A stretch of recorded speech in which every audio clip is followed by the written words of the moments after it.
Mimi naona labda furaha yangu inaweza ikawa ni kubwa zaidi. Kwanza kitendo cha kuingia katika dini yetu na kuwa Muislamu, naona namna gani tunaongeza timu. Tunaongeza timu katika mapambano yetu ya kusimamia Uislamu, ya kufanya tupate ushindi kwa kile ambacho Muumba wetu ametuleta kuja kupambana nacho hapa. Kwa hiyo mimi nimefurahi kwanza ameingia katika dini yetu, lakini pia namuombea Mwenyezi Mungu asiwe ameingia tu kwenye dini alafu akawa si mwenye kufuata yale yanayotakikana katika dini. Kwa sababu Uislamu ni wengi Waislamu, hata mimi mwanzo nilikuwa Muislamu, sikuwa Mkristo.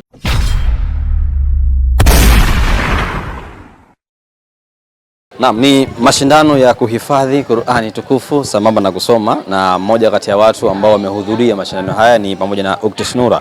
Nazungumza naye atuambie vile ambavyo yeye ameshuhudia na vile ambavyo kijana wake ameshiriki. Madam, asalamu alaykum. Wa alaykum salam wa rahmatullahi wa barakatuh.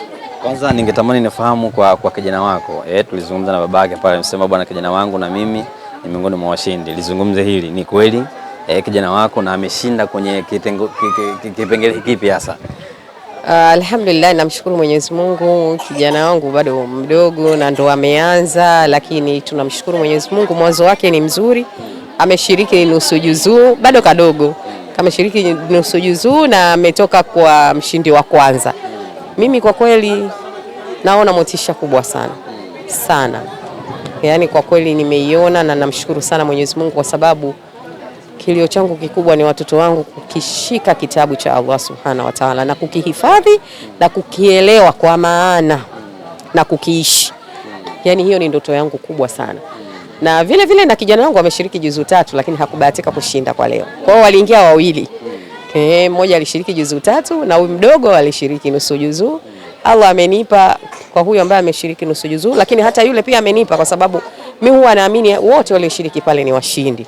Unajua wakati mwingine mtu anakuwa na ile uoga na nini, lakini si kwamba hajui kusoma. Kwa hiyo namshukuru Mwenyezi Mungu alhamdulillah, na naomba aendelee kuwakuza katika Qur'ani.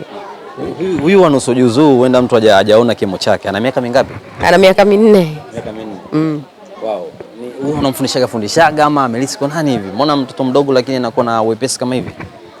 Tukizungumzia kurithi basi labda atakuwa amerithi kwa babake, kwa sababu babake Qur'ani ndio imekaa vizuri kichwani. Mimi bado najisukuma mdogo, lakini mwenzangu yeye amenitangulia sana. Qur'ani imekaa, lakini pia hatuwezi kusema kurithi. Ni jitihada kwa sababu mtoto wangu mimi anasoma kwenye hii madrasa ya hapa Swalihin, na tunachokifanya katika jitihada ambayo nimeiona matunda yake, na nimeona matunda kwa kweli, kwa sababu hana muda mrefu sana kwenye hii madrasa, na nilimleta hapa hajui hata alif. Wakati amekuja hajafika hata miezi 4. Amekuja hapa hajui alifu na hajafika hata miezi 4, lakini leo hii ameshiriki nusu juzuu na ameweza kutoka nafasi ya kwanza. Jitihada kubwa ya kwanza nayoiona mimi ni tumemtoa kwa ajili ya Allah mtoto wetu. Mimi mwanangu anakuja darasani alfajiri kabla ya kwenda shule. Anakuja kusoma Qur'ani, alafu ndo anapelekwa shule kila siku. Kwa hiyo ni kubwa sana. Kuna wengine mtu mwingine hawezi kumtoa mtoto kama yule wa miaka 4 alfajiri kamkuta yuko huku anasomeshwa Qur'ani, alafu ndo aende shule, anaona kama bado mdogo, alale kwanza afanyaje. Lakini mimi mtoto wangu namzoesha. Kwanza Muislamu anatakiwa azoeshe kuamka alfajiri, ndio inavyotakiwa. Kwa hiyo hata baadaye haitamsumbua. Kwa hiyo ndio jitihada ambayo naiona sana, kwa sababu anakuja kuishika kitabu cha Mwenyezi Mungu kabla akili yake haijachoka. Kabla akili haijachoka, kwa sababu akienda shule anakuwa tayari Qur'ani ameshasoma. Anaenda shule na akirudi shule anarudi tena kwenye Qur'ani. Kwa hiyo akiamka kitu cha kwanza ni Qur'ani kwanza kabla ya shule ya. Ni faraja kiasi gani kuona kizazi chako kinaishi vile ambavyo unahitaji kwenye misingi ya kumfuata Mwenyezi Mungu? Mimi najisikia raha na bado najiona. Yaani najisikia raha na ninaona bado na namuomba Mwenyezi Mungu anisaidie akiongoze kizazi changu kiishi katika njia yake. Umetoa zawadi pale kwa kijana, sikumbuki juzi ngapi, aje dukani kwako kuchukua viatu. Ulijiandaa na hili kwamba nitatoa zawadi hii ama ni ghafla tu uliguswa na vile ambavyo amesoma? Siwezi kusema kwamba eti sikujiandaa alafu niwe mkweli. Mume wangu ndo aliipendekeza kabla ya mimi. Yeye ndo aliipendekeza. Kwa hiyo aliipendekeza kabla tu akanipa hiyo taarifa na mimi nikaja nikawaambia. Kwa hiyo yeye ndo haswa mhusika aliyeitoa hiyo zawadi, ila kwa sababu ndo hivyo Snura Shoes, kwa hiyo mtu lazima nione mimi, lakini hii zawadi haswa mlengo kabisa mwenyewe aliyekusudia ilikuwa ni mume wangu, lakini mume wangu ndio mimi. Kwa hiyo ilikuwa ameshasema na mimi nikaja nikawaambia, jamani, mshindi wa juzuu 30 yoyote atakayeshinda anatakiwa ingie dukani achukue kiatu anachokitaka.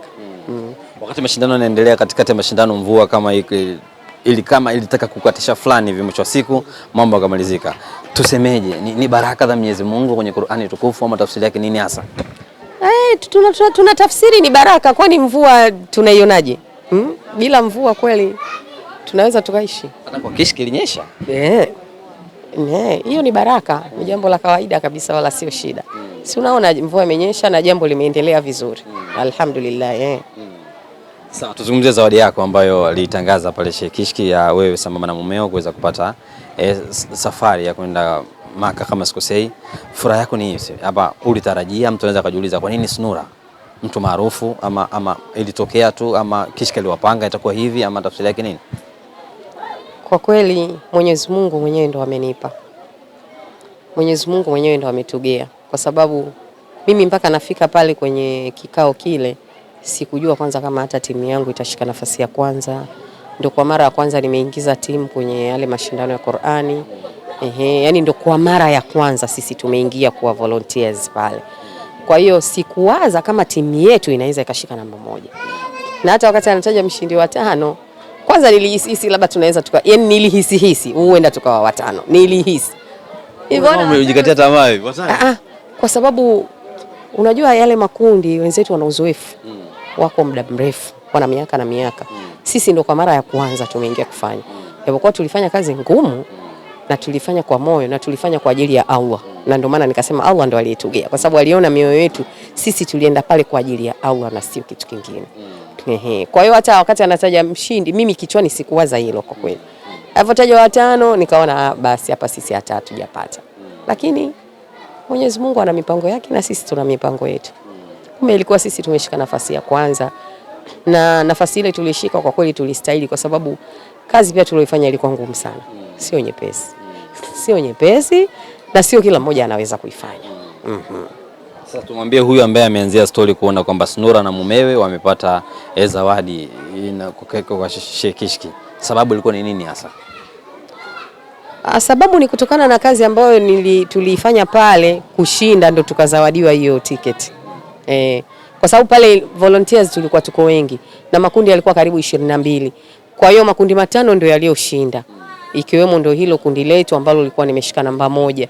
Sasa sisi zawadi yetu ndio ilikuwa ni ticket ya kwenda Umra mimi na mume wangu, na kuna makundi mawili pia na wenyewe wamepata ticket ya kwenda Umra moja, na wengine walipata nadhani kama 5,500 na simu. Sawa, jina la Snura limekuwa ni jina zuri ambalo linatajwa vizuri sana kwenye mifano ya watu. Mara kadhaa wanawake maarufu nchini kwetu tunapokuwa wamefanya kitu wanasema igeni mfano wa Snura, igeni mfano wa Snura, fanyeni kama hivi kwenye 1 na 2 kuweza kumrudia Mwenyezi Mungu. Natamani nisikie kutoka kwako, wewe unayesikia na furaha zako ni zipi kuona kwamba wanakulinganisha kwenye mambo mazuri zaidi ambayo Mwenyezi Mungu anayapendelea? Mimi huwa nasikia raha na furahi, mpaka nafurahi kwa machozi.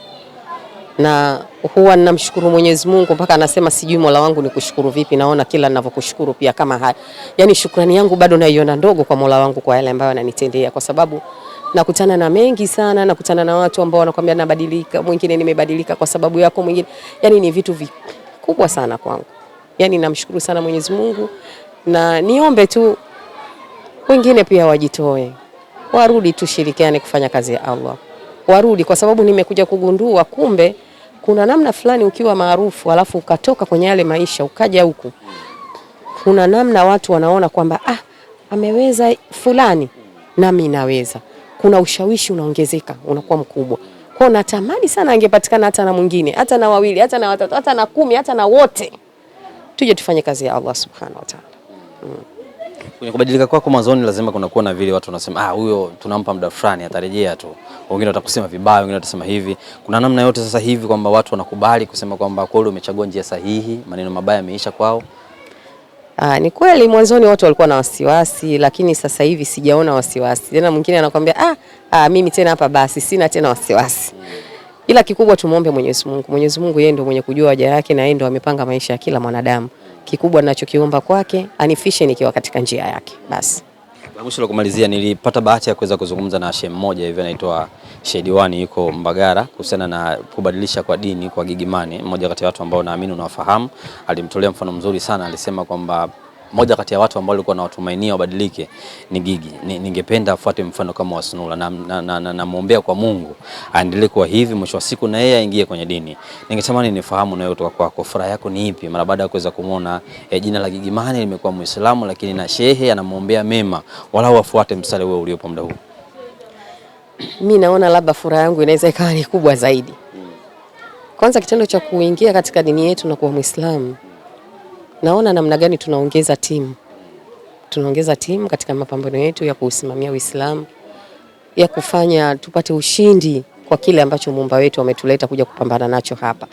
Kwa hiyo mimi nimefurahi kwanza ameingia katika dini yetu, lakini pia namuombea Mwenyezi Mungu asiwe ameingia tu kwenye dini alafu akawa si mwenye kufuata yale yanayotakikana katika dini.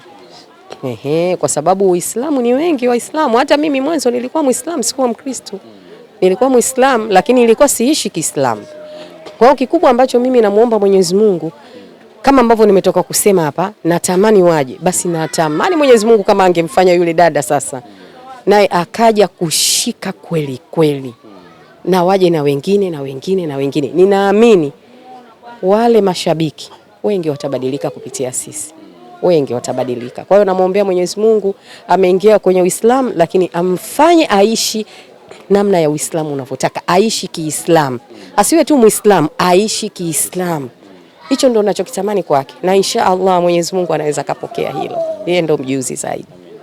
Dua lako ni lipi kwa yeyote ambaye ulikuwa unampenda kipindi hiki, unatamani na yenyewe aingie kwenye mstari mzuri zaidi?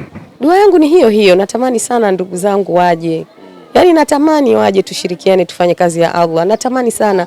Natamani niongee, yani sijui hata niongeeje ili mtu aweze kunielewa, aweze kujisukuma.